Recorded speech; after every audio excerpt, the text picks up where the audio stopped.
Just want to let you lot know that if you're watching this clip on the Fozcast YouTube channel, the full episode is now available to watch exclusively on Spotify, and it's free. Come on. But you guys did spend a brief period together at Watford, didn't you? Yes, Yeah. we did. Well, I didn't really see much of Foz, to be honest. No. Why didn't you see much of Foz, Glenn? Because he would literally come in every morning, he'd plug his car in the charger, he'd get his Leica on, get on the bike, and that was him done. That was his purpose. It weren't my fault that he had been banished from the squad because he was such a bad egg. That wasn't right. Oh, that's harsh. That's harsh. It wasn't right away, that either. It was a funny one at Watford, wasn't it? It was a funny one because I remember when you signed and everybody around us, everybody here has said that one of the lads actually both the lads that you met earlier, Jamie and Luke, actually used to work at Watford. Okay. And they were at Watford at the time you were there, actually. In lockdown, still a very awkward, weird time, and they didn't actually really meet you or anything like that. But they knew by all accounts that you were a great lad. And when you signed, there was a big buzz about Watford. It was big Glenn Murray. We know we've got a guaranteed scorer, somebody that's going to come in and score goals for us. But very quickly it turned sour, and you found yourself not even training with the squad, did you? Yeah. We didn't enjoy that, mate. I didn't enjoy that. No, neither did I. It was just one of those things, really. Listen, like it's a club where there's loads of turnover, and I've seen football from every different angle. Like I have been at the bottom, I've been at the top, and I've been at every level throughout it. And that place just completely threw me. Like I have never seen anything like it. Players getting treated like it. It's and like so I've walked in this dressing room and I'm looking at you guys, and I've played against you guys, and I know you, and I'm thinking, why are they not doing anything about this? Why are they not questioning these decisions that are happening? And like I'm looking at you, and I'm looking at Clevs and Troy, and you were just like, yeah, this is just how it is. And we tried, mate. We did. I tried personally quite a lot. How is this the way it is? I just thought, and from the way they treat the players, it kind of it kind of lost me to a certain extent. But I was still on board. And then the manager he had no interest really. Yeah. And when the manager's got no interest, it's like Vladimir Ivic was the guy in charge, so we'd just been relegated. Vladimir took over in the summer, and his management style was very smiley. Literally the opposite of that. I don't think he cracked one throughout. I know he's only there for a few months, but he was very hardline. One of my favourite memories was, I think we played at Reading, and did we get beat at Reading? Probably. And obviously, you sit there and you wait for the manager to come in after the game, and we sat, didn't we, Foz? And we sat, and Foz was like, what's going on here? And he's had a little look around, nothing. He's like, right, I think we just get changed. Like, didn't come in, did he? Just didn't come in. Didn't bother. Didn't come and do a speech or anything. Just left. What he wanted to do on the pitch was one thing, and I thought it was okay, it was decent. But his man management style and trying to bring a team together, it was not there. Was he the manager that got the sack? I might have to cut this out if we don't. Was he the manager that got the sack when you were 2-0 down at Huddersfield and he swapped 2 fullbacks for 2 fullbacks? Yes, that's exactly who it was. That's exactly who it was. We were 2 As you can tell, I wasn't there. He was trying to get the sack. It's the one where Troy was on the bench.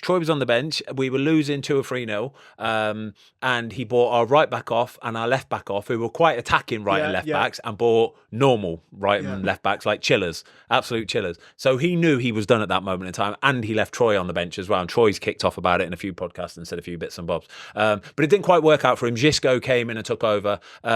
Your career at Watford, it was 6 games. Again, it didn't really...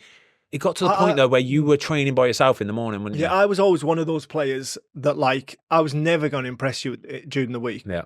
Just because I didn't think that I could clatter across centre-backs and things and do what I would have done on a Saturday to my teammates. Yeah. So I was never one of those that would sort of light up Monday to Friday. Yeah. But come a weekend now, I would have liked to think that I would give you your money's worth kind of thing, especially if you played to my strengths. I don't think Watford played to my strength, but the reason it all broke down is because I was at an age where I just wanted a tiny bit, a shred of respect. That's all I wanted. And I'll never forget, it was a Friday afternoon, we trained, and we would walk into the dressing room, wouldn't we? And we'd get the squad list. Yeah. Right. And I wasn't on it. And it wasn't the fact that I wasn't on it. That didn't bother me. It was like, whatever. It was that he didn't just pull me to one side and be like, Glenn, you're not travelling today. like at 37 years old, like just pull me to one side. I'm not going to question your decision. I'm not really going to ask why. I'll accept it, but just have the shred of respect to be like, when you go in there, you're not going to be on that text. But he never really spoke to me at all. It was really strange style, and then I was come back from COVID, and it was all a bit of a mess. And I'd went in on a Friday morning. And I'd said to the physio, like, I'm not right to play this weekend. I've done no high speed running. You've not really took me to one side and just made. It was really early in COVID, and we didn't know what it was all about. Which is it's a lot different now. We've learned a lot, but he was like, yeah, no, sweet. No, you're not travelling today. That's totally fine. I was like, wicked. I can stay behind. I can do some running, do a bit extra. He's like, yeah, nice one. And I think it was a big French lad. Player? Yeah. Capu, yeah. So Etienne had, he'd pulled out like 10 minutes to go and they'd come rushing round. Muzzy, you travelling? I was like, I'm not. And they were like, yeah, no, you travelling? I was like, I haven't got any kit. Like, I'm not travelling. I'm not ready to travel. And they were like, you're going to have to go and see the manager then. And I just seen this as a real opportunity to be a bit of a and I was like, what, the manager that doesn't bother his ass to tell me when I'm not playing or has never spoken to me at the football club, why the am I going to go and see him? And this is Vladimir Ivic. Yeah. And then that was it. And they were like, you've got to go and see him. I was like, no, I'm not going to go and see him. Like, if he wants me, he can call me, he can come get me. He's never spoken to me once. Why would I speak to him if he doesn't speak to me? And listen, it was as much me as him. Like, I was at that age where I was stubborn. At 25 or at 30, I probably would have gone to see him. Do you know what I mean? But I was at a stage where I was like, do you know what? Like you said, it was more of a respect, isn't it? It's just a bit of respect. It was more of a bit of more of like a principle really than anything. And I just thought, do you know what? On this one, I'm going to stand my ground.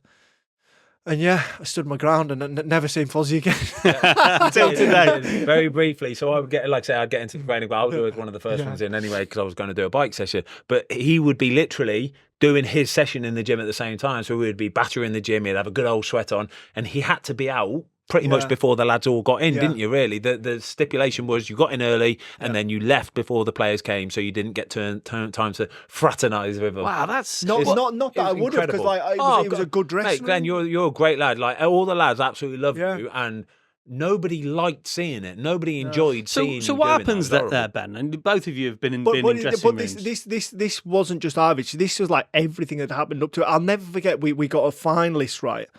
Everything on the fine list, right?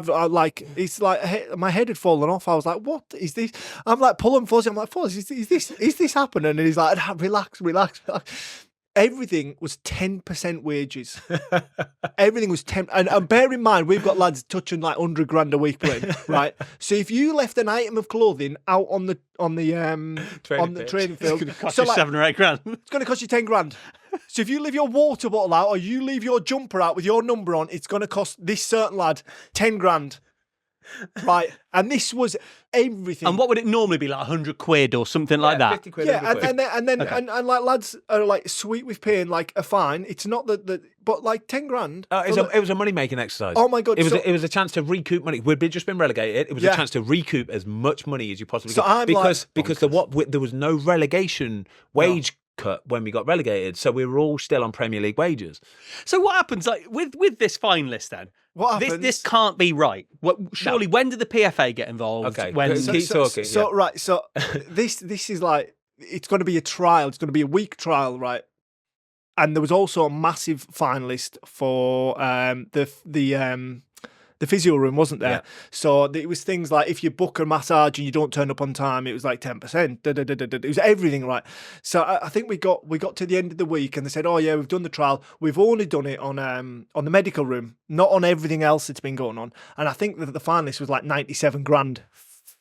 And I was like, I'm like looking around the dressing room. I'm looking for like people like, please. I'm like looking for a reaction, and everyone's just sitting there at the front. I'm just like, what is going on here? But yeah, it was just little things like that I just thought were like, it wasn't the way you should treat your players. Like, I think, yeah, and by all means, players should be fined 100%. But I think that a football club and the players should be on the same page and should be pulling in one direction, not like you say, trying to recoup money. Thanks everybody for watching. We hope you enjoyed this clip of the Fozcast. If you would like to watch the full episode, it is now available exclusively on Spotify for free.